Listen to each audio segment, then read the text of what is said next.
Eli Moran had lived on the lonely mining world of Karsus 9 for almost 3 years. Most humans hated this planet because the desert never rested. The wind screamed day and night, sand stung like tiny knives, and the sky stayed a dull orange even when the sun was high. But Eli preferred it. It was quiet. It was simple. Machines broke. He fixed them. Supply ships arrived once a month. He unloaded them. Nothing unexpected ever happened. Nothing dangerous. That was exactly how he liked it. On the morning everything changed. Eli walked across the metal walkway outside his outpost with a toolbox in one hand and a scanner in the other. A sandstorm had passed during the night and left half the mining drones buried. His job was to locate them and dig them out before the next storm arrived. He hummed softly to himself, a habit he developed so the silence would not feel too empty. The scanner beeped with a slow, steady rhythm, showing the location of a drone only 20 meters away. He moved toward it, pushing sand aside with his boots. The desert stretched endlessly in every direction. Even after years on this world, Eli had never gotten used to how empty everything looked. There were no birds, no insects, no plants. Only sand, rocks, and the old mining machines humans left behind. He reached the first buried drone, brushed off the sand, and checked the power coil. Easy fix. Nothing strange. But then he noticed something odd on the scanner. A second signal blinked only a few meters beyond the drone. Not the same frequency, not human-made. The signal pulsed with a slow, irregular rhythm, as if it were alive. Eli frowned and tapped the scanner. It must be broken, he thought. But the signal remained. It was small at first, but the longer he stared, the stronger it became. Finally, curiosity pushed him to walk toward it. The sand felt warm under his boots, heated by long hours of sunlight. When he took 10 steps forward, he saw a shine beneath the sand. Something metallic, something smooth. He knelt and pushed the sand aside with both hands. The more he uncovered, the stranger the object became. It wasn't a mining pod. It wasn't a human escape capsule. The metal was silver but not like regular steel, almost liquid-looking, as if it shifted with the sunlight. Symbols glowed faintly along its edges, symbols he had never seen before. Eli's heart started beating faster. He whispered to himself, "What in the world?" He removed more sand until he found a small, cracked window on the side of the pod. The glass was tinted, but he could still see movement inside. A shape. A body. Someone was in there. He froze for a moment, unsure what to do. The pod was clearly alien. Karsus 9 never had alien visitors. It didn't even have human visitors, except the miners. So how did an alien escape pod crash here, in the middle of nowhere? He leaned closer and wiped the dusty glass with his sleeve. The figure inside was slumped forward. A woman, humanoid. She had pale, almost glowing skin and long hair that shimmered like silver fibers. Her armor was dark and decorated with strange marks he didn't understand. And she wasn't moving. Eli's stomach tightened in worry. He pressed his hand against the small hatch on the side of the pod. It didn't open. He moved his fingers along the surface until he found a crack where the metal was bent inward. The pod must have crashed hard. He wedged his crowbar into the crack and pushed with all his strength. The metal groaned, resisting at first, then finally split open with a sharp crack. Hot air rushed out, along with the faint smell of burnt wires and something metallic. Eli coughed and covered his mouth, then leaned inside.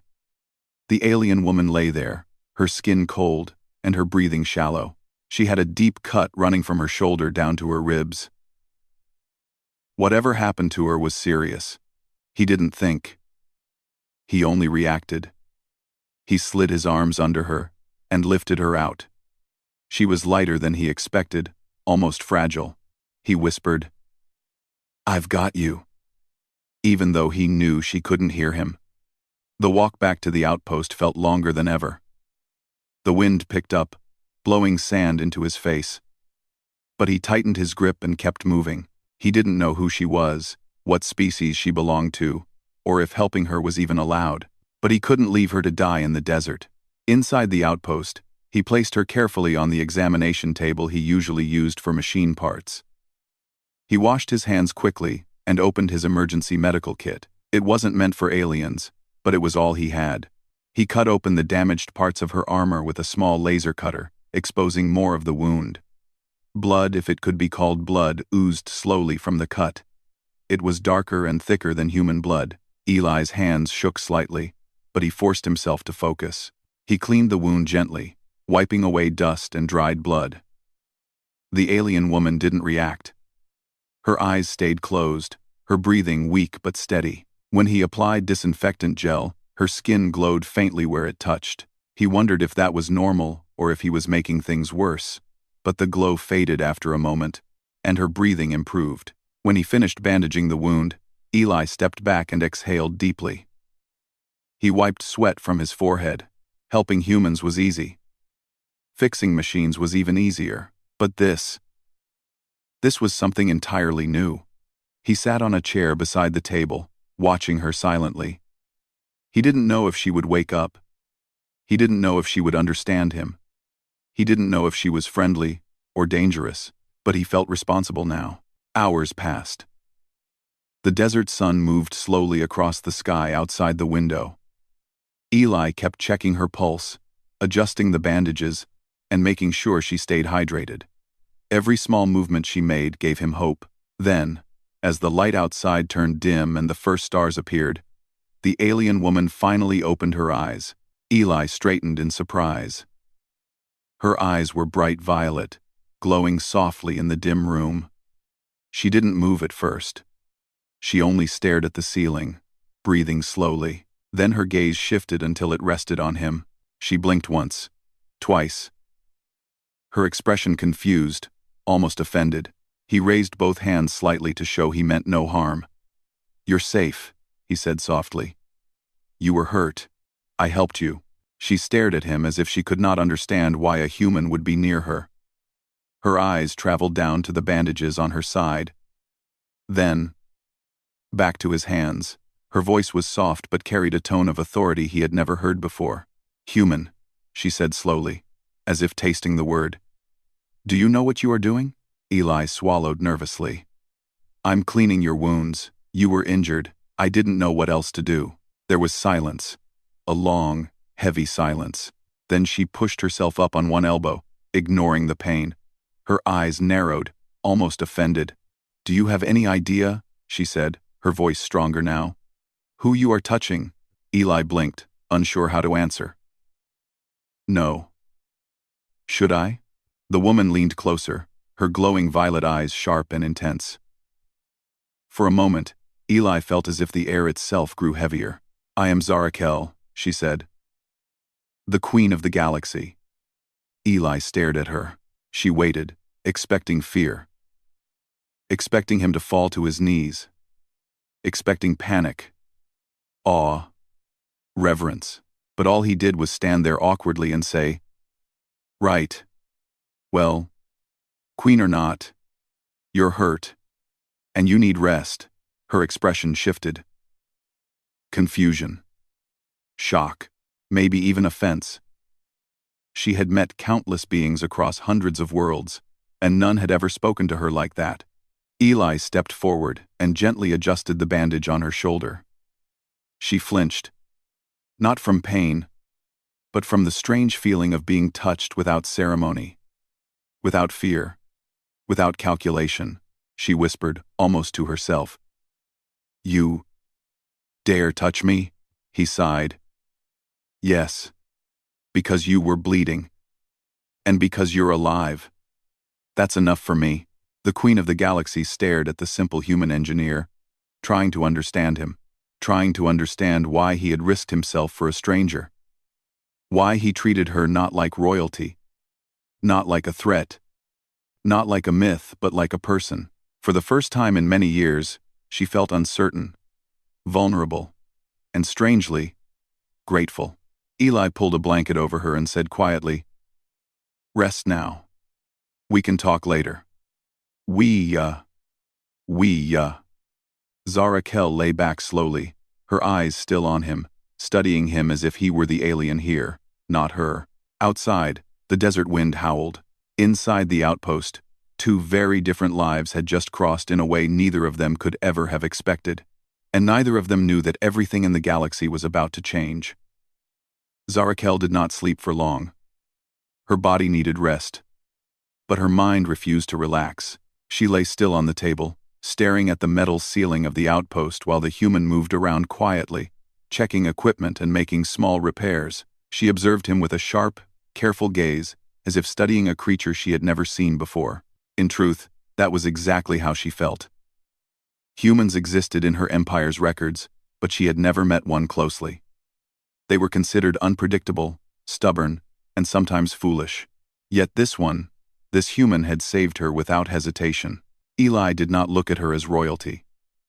He did not bow, did not panic, did not treat her with fear or respect shaped by titles. He simply acted like she was someone who needed help. No soldier, no diplomat, no advisor had ever touched her the way he had, not because of desire or disrespect, but because her life mattered to him. As she watched him move from tool to tool, she felt a strange emotion rising inside her. Confusion. Eli noticed she was awake and walked over. "How are you feeling?" he asked. Zara held her gaze steady and tried to sit up, her wound pulling sharply. She winced, biting back a sound of pain. Eli immediately reached out to support her, but she raised a hand in warning. "Do not touch me," she said instinctively. Eli froze, his hands halfway in the air. Then he sighed, stepping back. "Fine. But if you fall over, that's on you." Zara blinked in surprise. No one ever spoke to her like that. She tried again, moving more carefully this time, until she sat upright. Her eyes scanned the room slowly, the simple tools, the humming machines, the faint smell of metal and oil.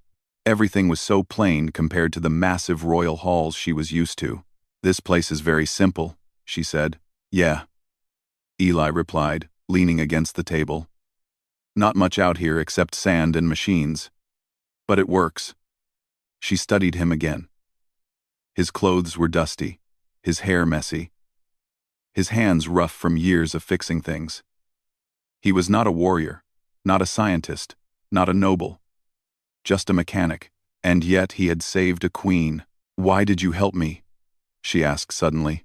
"Why not?" Eli answered simply. Zara narrowed her eyes. "That is not an answer. You knew nothing about me. I could have been a criminal, a threat, a creature dangerous to your world." Eli shrugged. "Didn't look dangerous, looked hurt." Her eyes widened slightly, shocked that someone could think so simply. In her world, everything had meaning. Every action had a purpose. Every decision was political, but this human helped because he saw suffering and chose to stop it. She took a slow breath. "I am not used to such thinking," he smiled faintly. "Well, welcome to Karsus 9. We don't do complicated out here." She looked down at her hands. "You truly do not fear me." "No," Eli said. "Should I?" She hesitated. "I am queen to 400 star systems. Entire races kneel when I enter a room." He nodded casually. "That sounds exhausting." Her eyes snapped up. "Exhausting?" "Yeah," he said. "All those people bowing all day? Must take forever just to walk somewhere." She stared at him, then let out a breath so soft he almost didn't hear it. She wasn't sure if she was annoyed or amused. Humans were unpredictable. Indeed. Finally, her voice softened just a little. "You are strange." Eli laughed lightly. "I get that a lot." For a moment, silence settled between them. Zara felt another stab of pain from her wound, and her hand moved instinctively to her side. Eli stepped forward again. "Let me check it." She hesitated. Normally, she would never allow anyone to touch her without permission, but this man had already seen her at her weakest. She nodded slowly. Eli removed the old bandage. Careful and gentle. The wound had closed slightly thanks to the alien physiology, but it was still deep. As he applied fresh gel, Zara watched his face. There was no fear in his eyes, no nervousness, only focus and responsibility. She felt warmth spread through her chest, something she hadn't felt in years. Safety. When he finished, she leaned back and breathed out slowly. "Your medicine is crude," she said. "Thanks," Eli replied dryly. "You're welcome." Zara blinked again, trying to understand the human humor. "I did not mean it as an insult." "I know." She tilted her head slightly. "Then why do you speak as if amused?" "Because you said it in a way that sounded like an insult." Zara paused, then nodded slowly. "Humans are confusing. You get used to it." Before she could respond, a sudden crackle came from the outpost's old radio system. Eli frowned and walked over to check it. The static grew louder until a faint, distorted signal pushed through. Zara's eyes sharpened instantly. She recognized the frequency. It was not human technology.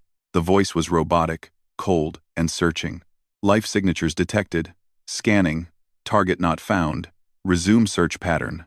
Zara's blood ran cold. She pushed herself up with effort. "Turn that off. Now." Eli quickly shut down the receiver. "What was that?" Her expression darkened. "They are hunting me." "Who?" "The ones who attacked my ship. Traitors. Assassins. They want the throne." Eli's face tightened. "And they're here? On this planet?" "They tracked my escape pod," she said. "Their drones are extremely fast." Eli walked to the window, scanning the horizon. "Are they coming now?" "Not yet," Zara replied. "But soon." He turned back to her. "You're in no condition to fight." She lifted her chin proudly. "I am still capable." "You can barely stand," Eli said bluntly. Zara glared at him. "Your honesty is very annoying." "But I'm right." She opened her mouth to argue but stayed silent. Her body was weak. The wound still burned. She hated how helpless she felt. Eli moved across the outpost, pulling out metal scraps, circuit boards, old mining laser parts. Zara watched him with confusion. "What are you doing?" she asked. "Preparing," he said. "If those drones find this place, it won't be good for either of us." "You intend to fight them?" Her voice held disbelief. "Yeah," Eli said simply. "They're not taking you." Zara stared at him, her expression unreadable. "You do not understand. These machines are advanced. Your weapons will do nothing." Eli smirked. "Good thing I'm not using weapons." She blinked. "Then what?" He held up a small device. "I'm using traps." Zara tilted her head. "Traps?" "Yeah, I can't blast them out of the sky, but I can fool them, blind them, confuse them." She watched him begin assembling strange mixtures of human tech and broken alien parts he had pulled from her escape pod. He connected wires, welded plates, rewired circuits, and set up devices around the outpost, small things she didn't understand. "You are improvising," she said slowly. "Pretty much," Eli replied. "It's what humans do best." Zara watched for a long time, fascinated despite herself. She had seen countless worlds, countless armies. She had seen grand weapons, advanced technologies, powerful warriors, but she had never seen someone fight with nothing but scraps, creativity, and stubborn refusal to give up. "You are doing all this for a stranger," she whispered. "You're not a stranger anymore," he said. Her heart skipped for a moment. She looked away quickly. "You will die if you face them." "I'll die if I don't." Zara stared at him. "That makes no sense." Eli tightened a bolt. "Not everything has to make sense." Zara took a slow breath, feeling a strange pressure in her chest. She had been surrounded by loyalty all her life. Forced loyalty from people who feared her authority. But this was different. This human had no reason to protect her, no reward, no benefit. Yet he worked as if her life mattered more than his own. She spoke quietly. "Human. Eli. You are unlike anyone I have ever met." Before Eli could respond, the outpost lights flickered. A soft, distant humming filled the air, vibrating through the metal walls. Zara's expression turned deadly serious. "They are close." Eli walked to the window. In the distance, several dark shapes drifted through the sky, glowing with cold blue lights. The assassins had found them. Zara grabbed the edge of the table, trying to stand. Her legs trembled, but she forced herself up. Eli moved quickly to help her, but she shook her head. "I must not be captured," she said. "You won't be," he replied firmly. She looked at him, truly looked at him, and saw no fear in his eyes, only determination. In that moment, something inside her changed. Something she did not fully understand. But she knew one thing for certain. This human was not ordinary. This human would not run. This human would stand with her. And for the first time in her life, the Queen of the Galaxy did not feel alone. The night sky above Karsus 9 darkened as the enemy machines approached, their blue lights flickering like cold stars. The wind carried a strange hum, sharp and mechanical, unlike anything natural. Eli stood near the window of the outpost, watching the shapes get closer. His heart beat fast, but his hands stayed steady. Fear was there, yes, but not enough to stop him. Behind him, Zarakel leaned against the metal table for support. Her face had regained some color, but her strength was still weak. Even so, her eyes remained sharp with the fierceness of a queen used to war. "How many?" she asked quietly. 6 drones, Eli replied. "Maybe more behind them." She closed her eyes for a moment. "Their scanners will sweep this area. If they detect me, they will call the main unit. That commander will come. Then we can't let them scan anything," Eli said. Zara opened her eyes and watched him. "You are only human, Eli. You cannot stop them." He turned, holding her gaze firmly. "Maybe not, but I can slow them down. That might be enough." Zara looked away. "You do not understand the danger." Eli walked toward her slowly. "I do, but I'm still not leaving you." For a moment, she did not speak. Something tightened in her chest, an emotion she wasn't familiar with. Something warm and painful at the same time. The outpost lights flickered again. The hum grew louder. The drones were now directly above the building. Eli grabbed Zara gently. "Come on. They'll scan inside. You need to hide." She tried to pull away. "I do not hide. You do if you want to live," he said firmly. For the first time in her life, someone gave her an order without fear. But strangely, she did not feel insulted. She felt protected. Eli guided her toward a small storage room at the back of the outpost. He had placed 2 of his traps there earlier, a signal scrambler made from mining batteries, and a cracked alien core he had pulled from her escape pod. "What is this?" Zara asked, pointing at the strange device. "A distraction," Eli said. "It gives off a fake life signature. When the drones scan, they'll think it's you." She stared at him in disbelief. "You did all this in 1 hour?" Eli shrugged. "Wasn't much else to do." Her lips parted slightly, almost in admiration. Almost. He helped her sit on a crate and adjusted the thin blanket around her shoulders. Zara wanted to tell him she didn't need comfort. But the truth was, she felt the cold, the weakness, and the weight of everything happening. She allowed him to cover her. "Stay here," Eli said. "Don't make a sound." Zara met his eyes. "Eli, be careful." He nodded. "I'll try." He closed the door softly and locked it from the outside. Zara listened through the metal, hearing only the faint hum of the machines above. Her fingers curled into fists. She hated being useless. She hated being hidden. She hated that she cared what would happen to him. Outside, Eli prepared himself. He checked each trap. The heat spike emitter under the floor. The flash pulse mine near the entrance. And the EMP coil he had built using her pod's unstable energy core. "Please don't explode in my face," he muttered to the coil. The drones finally descended, metal bodies shaped like sharp triangles with glowing centers. Their voices cracked through the air. Scanning. Analyzing. Searching. Scanning. Searching. They spread out, circling the outpost like vultures. One hovered near the window, its mechanical eye flickering. Eli ducked behind a crate and held his breath. A beam of blue light shot across the room, scanning everything. Eli stayed still, muscles tense. Then the drone moved on. One of the traps triggered the fake life signature in the storage room. The nearest drone stopped and turned sharply. Target detected. Alert. It rushed toward the door. The other drones moved with it. Eli's eyes widened. They're going for it already? Good. Time to start.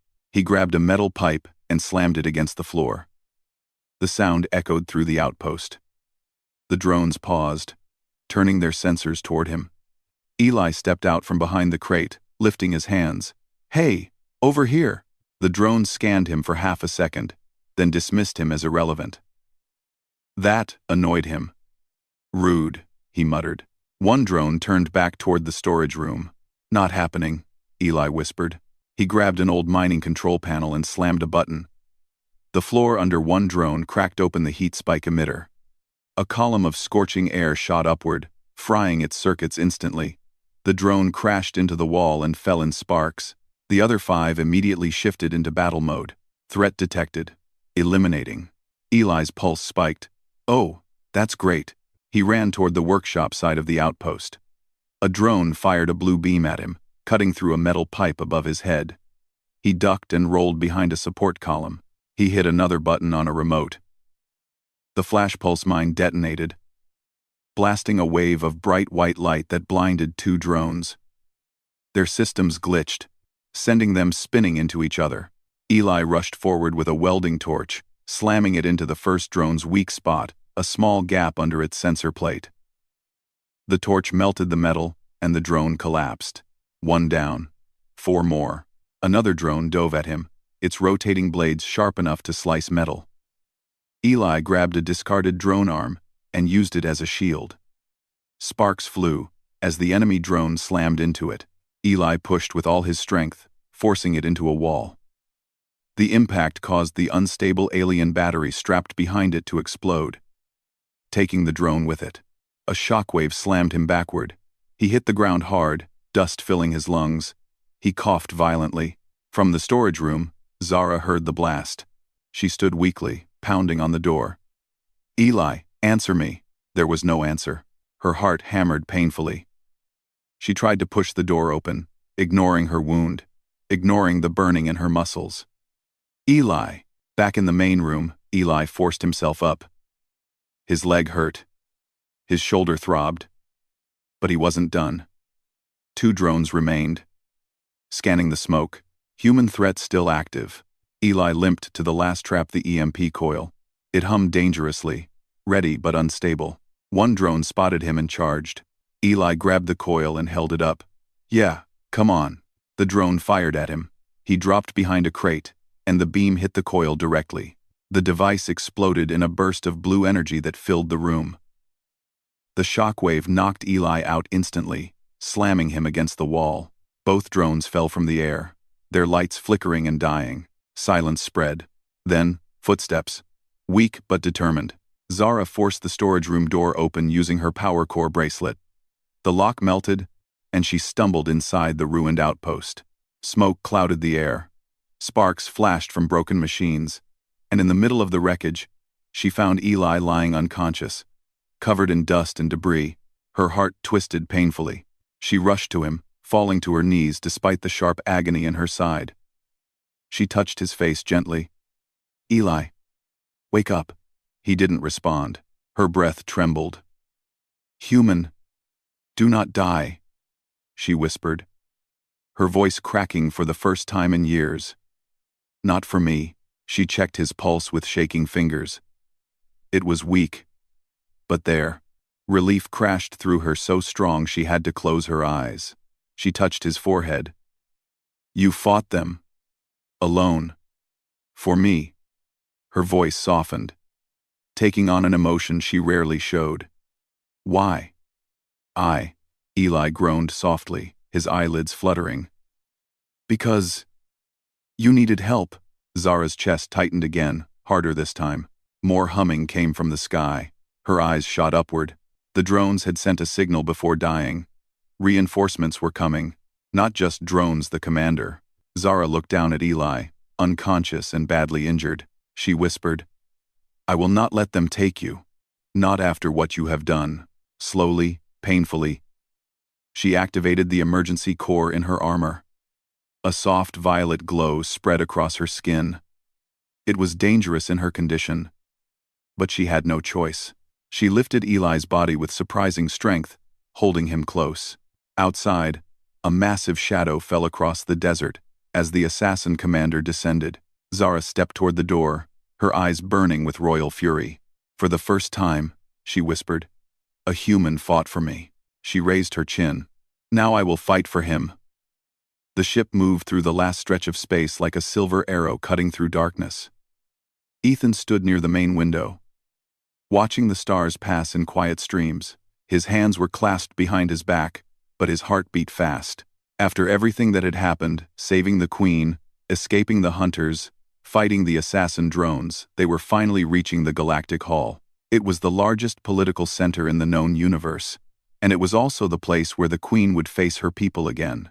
Erin entered the room quietly. Her steps were soft, almost soundless, but Ethan always sensed her presence. There was something powerful yet gentle about the way she moved. She walked to his side and followed his gaze across the stars. For a moment, neither of them spoke. There was only the hum of the engines beneath their feet. "You saved my life," she said softly, breaking the silence. Not once. Not twice.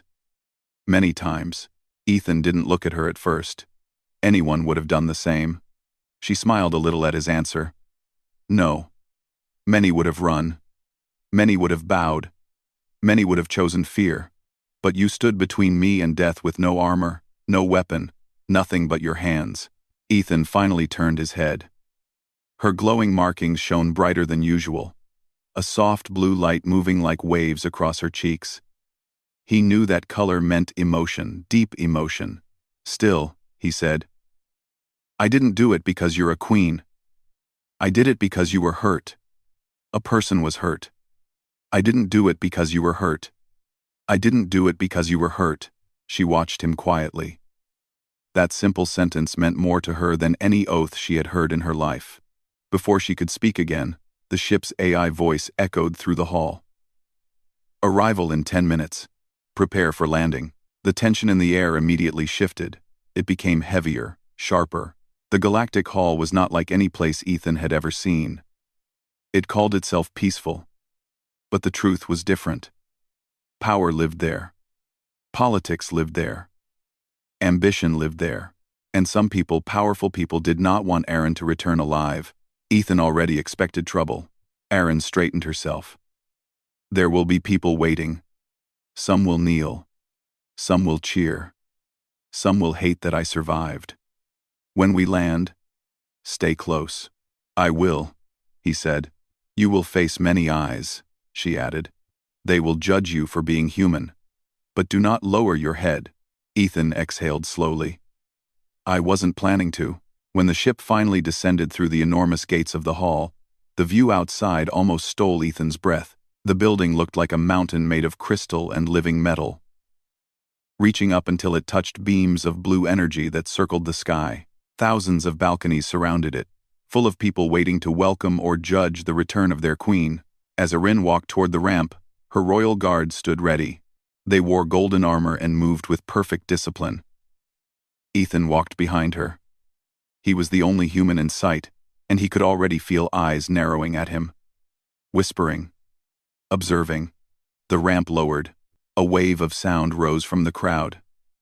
Some shouted her name with joy. Others shouted things that sounded sharp, angry. It was a mix of celebration and tension that pressed into Ethan's ears. Erin stepped forward with calm grace. Ethan followed, but many in the crowd pointed at him. He heard one alien mutter loudly, "A human? Beside the queen?" Another voice said, "She returned with a primitive? Impossible." But Erin didn't let any of them approach him. She walked a little slower, making sure he could stay close. Her guards formed a protective half-circle around them. Inside the hall, the noise grew softer. The doors closed behind them, sealing the crowd outside.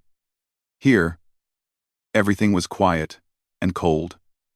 The walls were tall and covered in moving patterns of light. A long red walkway led to the thrones where the High Council waited. Ethan could feel the tension. Erin walked forward, keeping her chin high. The High Council members rose. They were tall, elegant, and dressed in robes woven with energy threads. Their expressions were hard to read, but Ethan felt their dissatisfaction. One of them stepped forward. His voice carried easily through the hall. "Queen Erin, you were attacked, kidnapped, wounded, yet you return, with a human at your side." "That is correct," Erin said calmly. "And he touched you," another council member said sharply.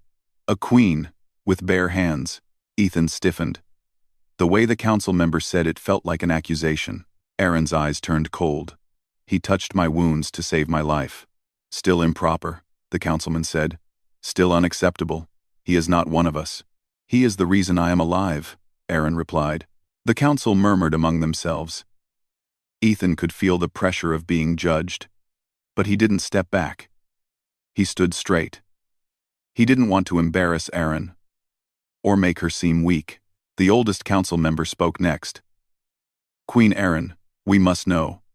Why choose a human? Why protect him? Why bring him here?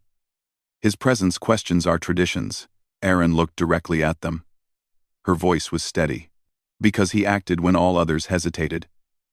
He helped me when I was helpless. He fought for me without expecting anything in return. And because he reminded me that a ruler is not above kindness." Ethan didn't expect her to say that. His chest tightened, but the council was not convinced. "Humans are known for chaos," one said. "For unpredictability. And for courage," Erin responded. "For empathy. For strength when cornered." He did not kneel to danger. He did not bow to fear. He cleaned my wounds when I could not even breathe. He looked at me and saw a person, not a queen. And that is why he stands here now. The council fell silent. But then, something unexpected happened. The doors burst open. A large group of armored figures stormed inside. Their armor was black with red markings, the same hunters who had attacked Erin earlier. They had infiltrated the hall. Panic spread across the chamber. Ethan immediately moved to shield Erin. His body reacted before his mind could even think. The hunters raised their weapons, and Ethan grabbed the nearest fallen guard's shield. He wasn't trained, but he didn't care. He stood between Erin and danger like he always did. Blaster fire exploded through the hall. Erin's guards rushed forward, but the hunters were strong and moved fast. Ethan blocked the first blast with the shield. The impact sent him stumbling back, but he didn't fall. He gritted his teeth and pushed forward. One of the attackers charged at him with a blade. Ethan ducked, grabbed the attacker's arm, and slammed the shield into his face. The alien dropped. Erin shouted something in her language, and her markings glowed bright blue. She released a pulse of energy that knocked several hunters backward, but more kept coming. Ethan didn't think of survival. He only thought of keeping her safe. A hunter aimed a weapon directly at Erin. Ethan ran and threw himself in front of her, using the shield to block the blast. The energy hit hard, sending him sliding across the floor. Pain shot through his arm, but he forced himself up again. Erin rushed to him. "You cannot fight them alone." "I'm not," he said. "I've got you." Her eyes softened for just a moment, even in the chaos. The guards gained momentum. Erin used her energy abilities to push attackers away. Ethan fought beside her, blocking, striking, protecting. The council watched, stunned. They had never seen a human fight like that, fearless, determined, unstoppable. Finally, the last hunter fell. Silence filled the hall again. Ethan was breathing hard, leaning on the shield. Erin stepped close and touched his arm gently. "You could have died." "I know," he said, "but you're worth saving." The council members slowly stood. Their expressions changed. They no longer looked doubtful. They looked humbled.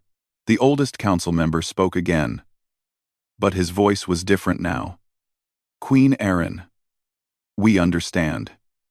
This human has proven his loyalty, his courage, and his heart. He risked everything for you." Another council member nodded. He protected the crown more fiercely than any guard. A third added, "Perhaps humans are more than we believed." Aaron looked at Ethan proudly. "I have been telling you." The council bowed their heads. "Then," the eldest said, "let it be known across the galaxy that humanity has earned our respect. And this human, Ethan, will be honored as the guardian of the Queen." Ethan blinked, surprised. He had never imagined anything like that. Aaron stepped closer, her voice soft but full of warmth. "You touched the Queen of the Galaxy, human. And now the galaxy will remember your courage." Ethan smiled faintly. "I didn't do it for the title." "I know," she said. "That is why you deserve it." The hall filled with light as the royal crest appeared above them, signifying the beginning of a new chapter, one where a simple human stood beside a queen, not as a servant, not as a stranger, but as someone who changed the fate of worlds. And for the first time, Ethan truly felt that humanity had earned its place among the stars.